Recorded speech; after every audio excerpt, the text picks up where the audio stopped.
This one, you can see it's growing. We're adding more magnetic field to it all the time. What is a sunspot? I mean, what? It's a region of intense magnetic field. Okay. There's magnetic field all over the sun, but for reasons that we still are trying to completely understand, underneath you can strengthen it and have it. Then, when it gets strong enough, it floats up to the surface and bursts through as this. You can imagine there's long magnetic field loops that come out of one side of this and come in to the back of it. And you're constantly adding energy and you're shaking these loops up, and sometimes they release their energy, and they do that in the form of a solar flare or a coronal mass ejection.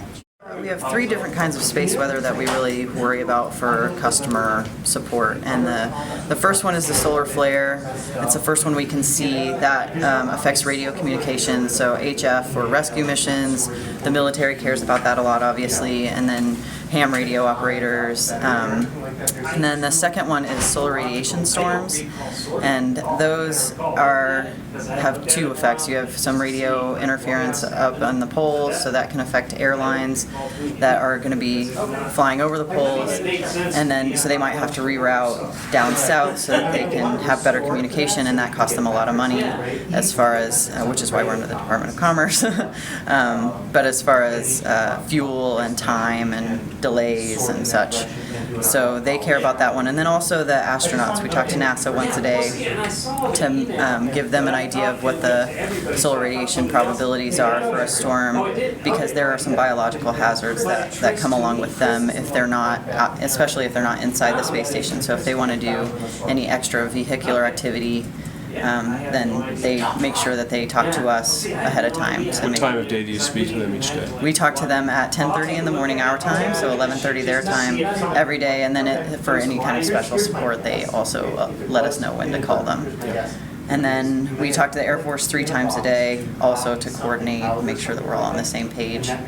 The third type of space weather is the one that I was talking about today, and that's the geomagnetic storms.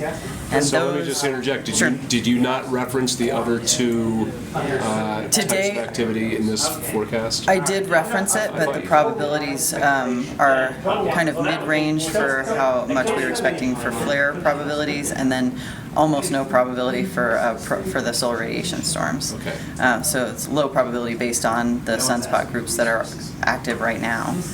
And then the geomagnetic storms are the ones that I was talking about that did happen in the last 24 hours. And those are the main customers are the power grids. They need to know if they can expect any sort of surge. So they pay attention and try to keep their systems online so that they have a little bit more leeway for any kind of electrical surges. But they're very well prepared. They are very well trained by us and talk to us a lot to make sure that they've handled that so they don't have any power outages.